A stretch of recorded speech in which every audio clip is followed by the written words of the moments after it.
नरेंद्र मोदी की पार्टी हर चुनाव से पहले सीटों को कैटेगरी में बांटती है। ए कैटेगरी वाली सीट, बी, सी, डी कैटेगरी वाली सीट। ए कैटेगरी यानी कि वो सीटें जिस पर जीत तय है। बी कैटेगरी मतलब स्ट्रॉन्ग पोजीशन वाली सीट। सी और डी कैटेगरी यानी पार्टी के लिए कमजोर सीट। ऑल इंडिया सर्वे के बाद बीजेपी ने लोकसभा की 225 सीटों को ए कैटेगरी में रखा है, यानी कि मोदी को यहां सर्टेन जीत नजर आ रही है। ए और बी कैटेगरी को मिलाकर बात की जाए तो कुल 397 सीटें हैं, यानी कि प्रधानमंत्री नरेंद्र मोदी को 400 सीटों का टारगेट अचीवेबल नजर आ रहा है। एंटी मोदी मोर्चे ने 28 पार्टियों को मिलाकर इंडिया अलायंस बना तो लिया, लेकिन राहुल गांधी रास्ता कहां भटक गए।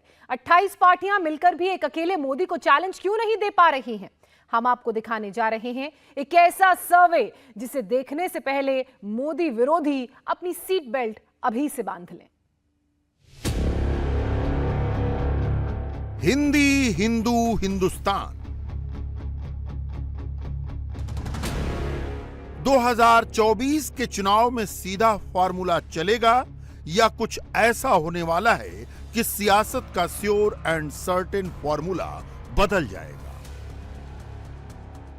हिंदुस्तान के 100 करोड़ वोटर में से 80 करोड़ वोटर हिंदू हैं और 100 करोड़ वोटर में से 55 करोड़ वोटर हिंदी बोलते हैं। 55 करोड़ में से 44 करोड़ वोटर की मातृभाषा हिंदी है और 11 करोड़ वोटर दूसरी भाषा के तौर पर हिंदी बोलते हैं। हिंदी बोलने वाले हिंदू वोटर 43 करोड़ से ज्यादा हैं।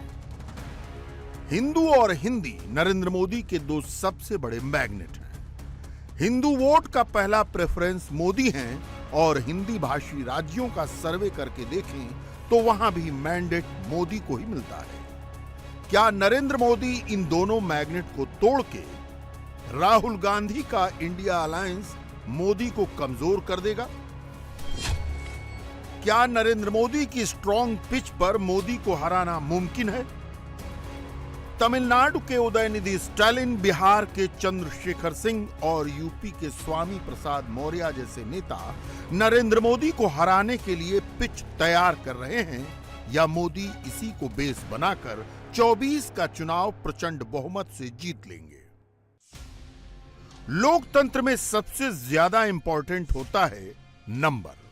तो सबसे पहले देखते हैं कि हिंदू और हिंदी के नंबर क्या कहते हैं।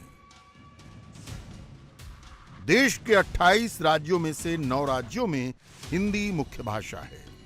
उत्तर प्रदेश, उत्तराखंड, बिहार, झारखंड, मध्य प्रदेश, छत्तीसगढ़, राजस्थान, हरियाणा और हिमाचल प्रदेश में करीब 90% लोग हिंदी बोलते हैं, हिंदी लिखते हैं और यहां हिंदी में ही सरकारी कामकाज होता है।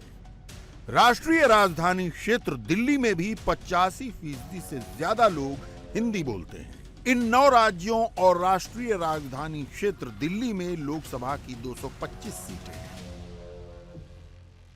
Maharashtra 48 seat, Gujarat 26 seat, Punjab 13 seat, Paschim Bangal 42 seat, Odisha 21 seat, Goa 2 seat, Assam 14 seat और जम्मू कश्मीर लद्दाख की 6 सीटों को मिलाकर लोकसभा की 172 सीटें हैं। इन राज्यों में भी लोग हिंदी समझते हैं, हिंदी में कारोबार होता है। हां, यहां हिंदी लिखने का चलन थोड़ा कम है। गैर हिंदी भाषी राज्यों में रहने वाले हिंदुओं को अलग करके चलें तो भी अकेले हिंदी बोलने वाले राज्यों में ही हिंदुओं के पास इतने नंबर हैं कि नरेंद्र मोदी को तीसरी बार सरकार बनाने में कोई दिक्कत नहीं होने वाली। पूरा ये जो विपक्ष का अलायंस हुआ है, इसका जो असली मकसद है ये भारत का हिंदुत्व को वीक करना और सनातन का खिलाफ काम करना। इसीलिए अगली जो लोकसभा चुनाव होगा ये सिविलाइजेशनल का फाइट होगा, सभ्यता का फाइट होगा और हमारा भारत का लोग सनातन को सुरक्षित रखेगा।